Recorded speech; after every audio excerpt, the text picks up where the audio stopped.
Hi, I bet you've asked, what diet is specifically good for me? Which one's best? Stick around, watch this video, and you might find out. And we tell people there is not just one diet for every person out there. Nope. Diet differs greatly depending on what you have going on. And we see, we base a lot of stuff on looking at lab work. Because when we look at the lab work, we can tell if somebody is diabetic, there is no doubt they need to be on a low carbohydrate, low sugar diet.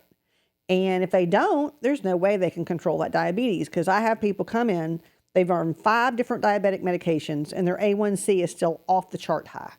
And they just don't understand why it's not better. And it's because they're told they can eat bread and they can eat bananas and they can eat this. They can't. You can't eat that kind of food and control your sugar. Well, that's what got them in trouble to begin with. Right. Was now, that kind of diet. Yeah. And one type of diet that we say everybody should be on is just a real food diet. Everybody, no matter which diet you're on, you should actually eat real food. You should stay away from packaged processed foods and definitely wanted sugars, even if you're not diabetic. The sugar itself can increase other risk factors and actually increase other diseases. Yeah. When you're going to do a diet of any kind, anytime you think, okay, I've got to lose a little weight or I've got to do this or that, what's going to be best for me? The one way to find out, the only way to find out really, is to do some lab work to see, okay, what's going on in you? So you know that if you've got extraordinarily high triglycerides, okay, we got a problem. There's certain things you're really going to have to do. Or if you got some other issue going on, it's a really good idea to do like a cardiovascular panel that we have. If you look on our website, you can see that we have several. Some of them just get more in depth, and the more risk factors you have. But you want to find out what's really going on first, so that when you do change your diet, you can do what we call serial monitoring, where if you've got a problem like the high triglycerides, you could do something for 3 months, recheck those triglycerides, do something for 3 months, see what's going on, and see, am I making Because progress? there's no doubt diet makes a huge difference in lab work, because that's what we do every day. It's a huge difference. I mean, we both have an incident recently about the carnivore diet. I actually have a guy that did lab work, went on the carnivore. I mean, he was going to do it on his own. He just said, I'm coming in, I'm doing lab work to see what it's before, and then I'm going to come in a few months and see after. Did full panels. I said, okay. Oh my gosh, this guy looked horrible after a few months on the carnivore diet. I mean, his lipids were off the chart. His kidney function was down. I mean, it was terrible. And then you have another patient, on the other hand, that did great with it. Yeah, but this particular person had an issue, long issue of some rather complicated problems, couldn't lose weight, blah, blah, blah. The normal person, so to speak. They started out with, and we started with kind of a keto type diet for them. And just cutting down on some of the carbohydrates and so on and so forth. And it worked pretty good for a little bit. But then we hit this point where, okay, everything stopped. They could just about starve, so to speak, and not lose any more weight. So I suggested, let's try the carnivore, but no, we do it correctly. We don't go out eating, a stick of butter for lunch or anything like that. Okay, which sometimes we see. It's kind of weird, but we do see that. And this particular person, when they did change to that pretty much carnivore type diet and lifestyle, they started losing weight again. And we monitor them frequently, so we know that if anything's getting out of hand, if the liver's not staying good or getting better than what it was, then okay, we got something to change. But and in his case, his lab work got better. He lost really good weight. He also was doing 1 day a week, a 24-hour fast. That was the hardest part to get across to him. That was another thing that he actually added in.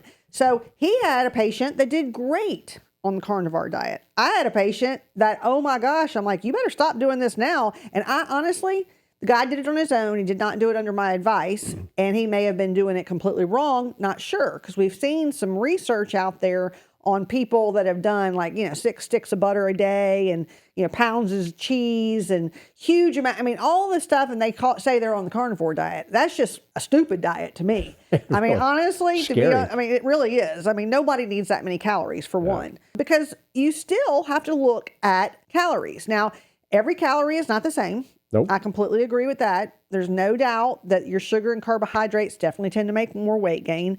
But when it comes down to it, you can't just do an unlimited amount of calories and expect to be healthy. Because one of the diets that's been proven over and over again to increase longevity is a low-caloric diet. That's very true. It is. They've actually shown that repetitively. And everything, even now, the intermittent fasting, you're fasting once a week, all is trying to mimic a low-calorie diet, because a lot of people have a hard time, because some of the research on low-calorie diets go like 500-600 calories. That's a little excessive.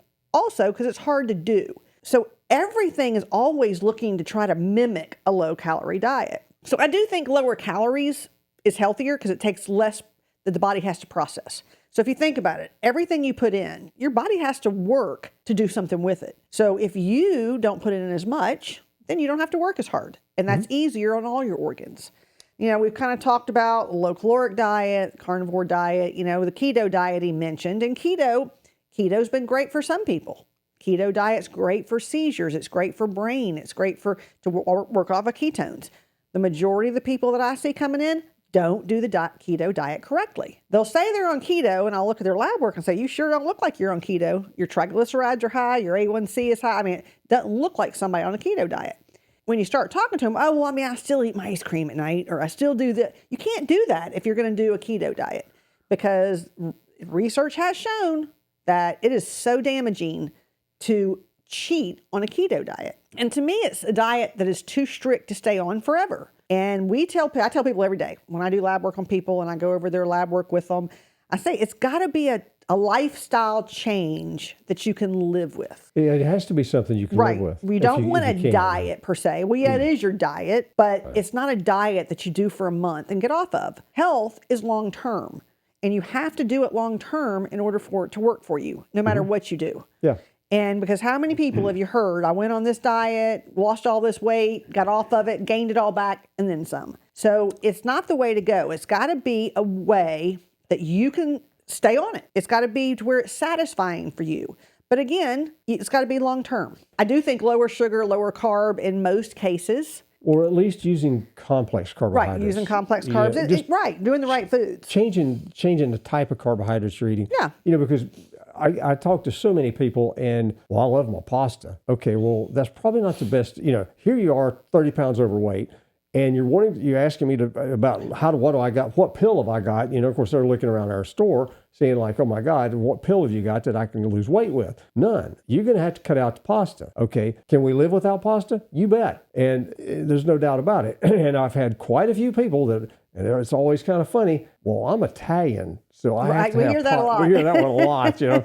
Okay. I have to eat it. And of course we have. Well, it's kind of like all the Asians that have to have their rice. We have a big Asian community here, and just about everyone that walks through the door when we do lab work on them, diabetic. They're diabetic, or at least pre-diabetic.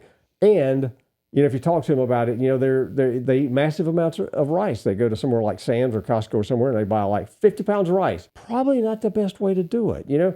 And even some of my prepper friends, they'll say, well, you know, I've got rice and beans stored for the future. Probably not going to get you, it might keep you alive, but not very well.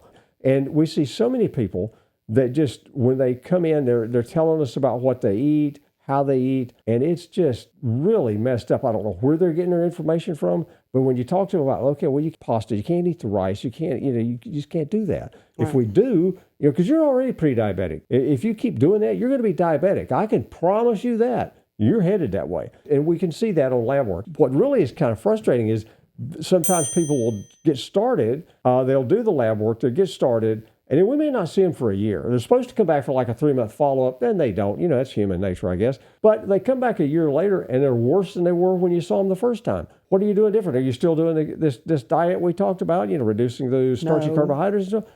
Well, you know, I did that for a few months, and then, you know, okay, so back to what she said. You got to have something that you can do long term. Right. You can live with. And there's also some other diets I'm sure y'all have all heard about. Paleo. It's another one that we like. Love it. I mean, I like paleo diet. It gets rid of a lot of the, you know, basically it's a real food diet. Totally. That is one thing that I say. Now, it eliminates dairy, and it eliminates grains, and it eliminates like legumes. Again, that don't work for everybody because like one of his favorites is legumes. I mean, it's something that it keeps his stomach better. So everybody's different. Even Dr. Cordain, which is the one that wrote, you know, the book, The Paleo Diet, he even said, you know, if beans are prepared correctly and they are okay with that person and don't cause digestive issues, then it could be okay for them. So that's why, like I said, diets can't be just so strict and have to do every single thing on this diet, because it really has to be something that can fit in your lifestyle. The Mediterranean diet. Everybody kind of agrees out there that the Mediterranean diet is one of the better diets out there. Again, what is it? A real food diet. It is another one that actually, now it does do, goat cheese, and it probably does more goat cheese than it does regular cheese. And so, which is a lot more benefits. And there's some actually really good beneficial things in goat cheese. So again, it's not eliminating all dairy, so it might be a little easier to do. And I can say even ourselves, we do a combination of probably Mediterranean, paleo.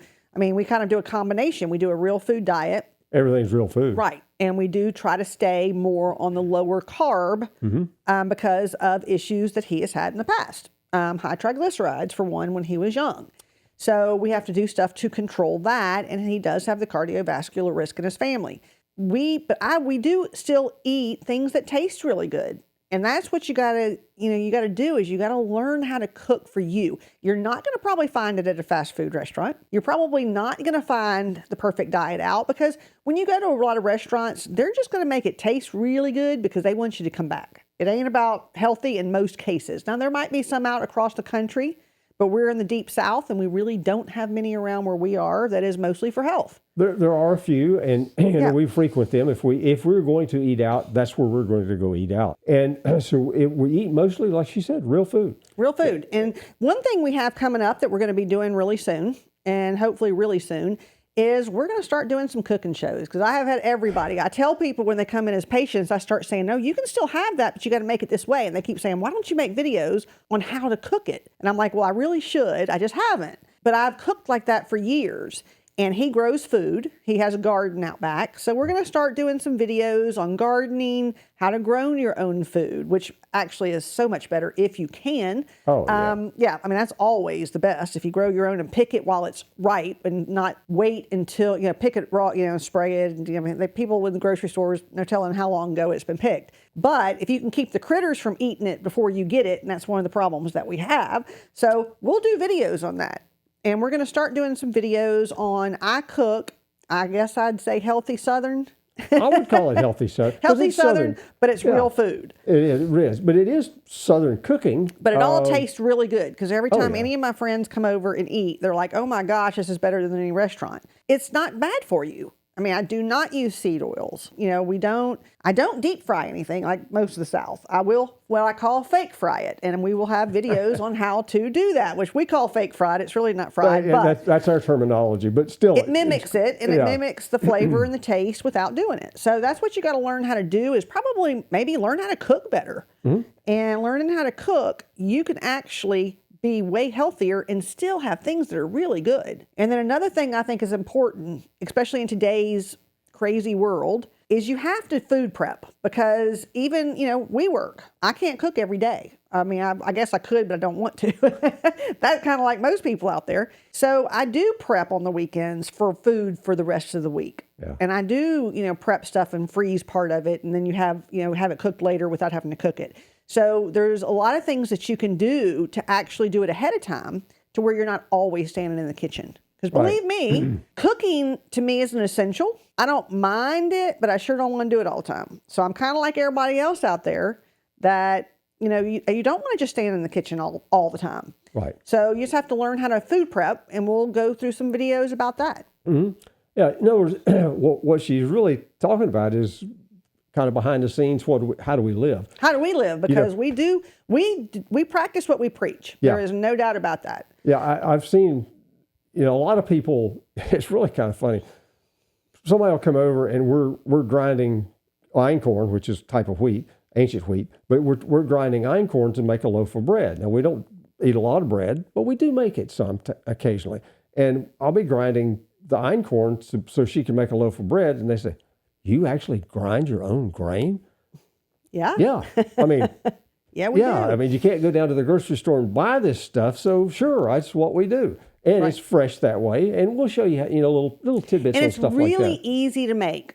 Now, you have to have a few hours because of the rising in between, but actual making it's got 5 ingredients, so easy. The thing is you just got to learn easy things to make them taste good, to where you And we don't eat 3 meals a day. That's another thing. People think they have to eat 3 meals a day. You really don't. If you eat really good food where it gives you what you need, you really aren't hungry that often. Nope. So again, we'll talk about that throughout the videos too, and why. I mean, I do think people overall just eat too much and they eat the wrong foods. So you just got to learn how to live differently, which we have for years. Now we do take a lot of supplements as well.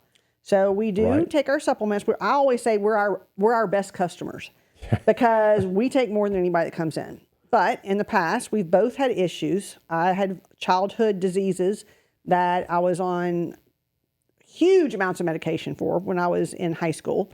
And I take no prescription medication now.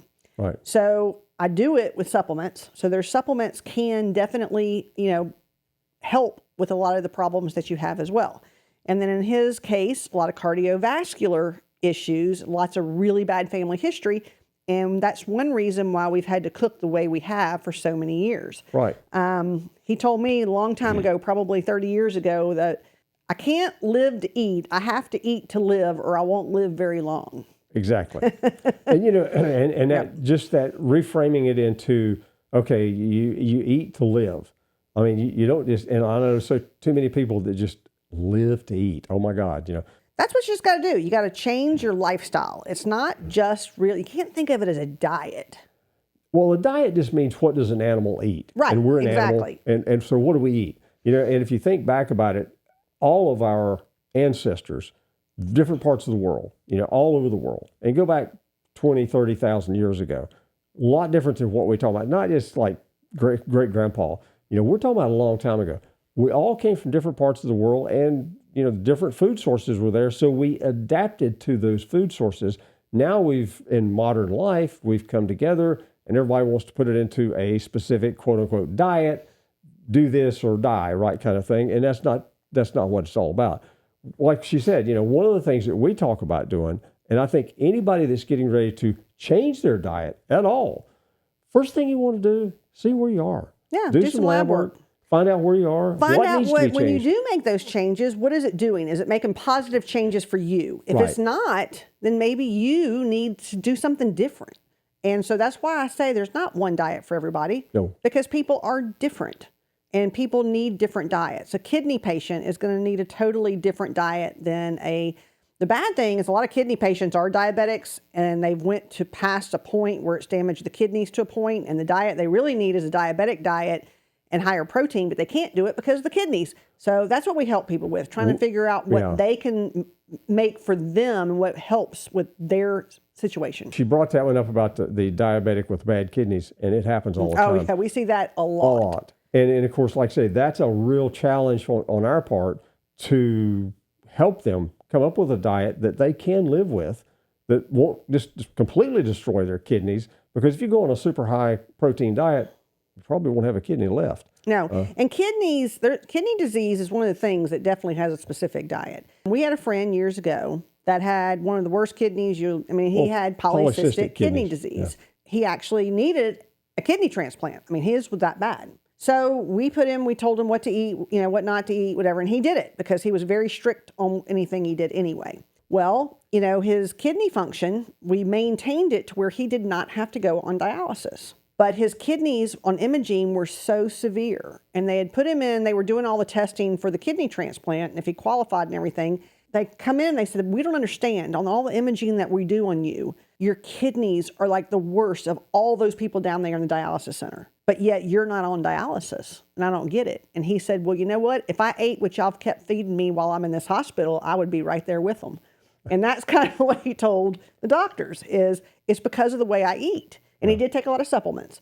And we kept him off of dialysis, and he finally got a kidney, which is very unusual. He got a kidney without ever going on dialysis. Right. And he did it by changing his diet and supplementation. Later, he was one that actually had to have his kidneys removed, which is not always the case when you have a kidney transplant because of pain. The surgeon actually said that she had to scrape kidneys out of his muscles because they were so severe. She had never seen kidneys like that ever. Yeah. And so here's somebody with the worst kidneys a transplant surgeon has ever had, but yet was never on dialysis because of the way he ate. Yeah, we did. We did lab work on him frequently. We did. To make sure We kept a close eye on him. And he was a personal friend, so we actually did talk to him a lot. But he was one that was one of those cases, but he did what we said. So he did follow it because he did not want to go on dialysis. That was one of his things. Yeah. He wanted a kidney, but he did because he knew that eventually he had to have it. Yeah. But he did not want to go on dialysis. And so we did keep him off of dialysis with supplementation and diet changes. Right. Yep. So, it can be done. The point is, whatever you're getting ready to make a big change in your diet and your lifestyle, you really want some help with it. And that's where we come in. We do that with people all the time. We can be. That's kind of what we do. That's what we do. I mean, that's what we do. Yeah, that's exactly what we do. We can do the lab work. We can, or you can bring lab work that they're doing. Somebody, your local primary care, somebody's doing for you. We can look at that and we can advise you. Okay, well, you might need to check this over here that maybe wasn't checked. We can do that for you. Or if everything's there that we need, we can advise you as to, okay, what do you need to do? How do you go about this? Getting the right diet for you.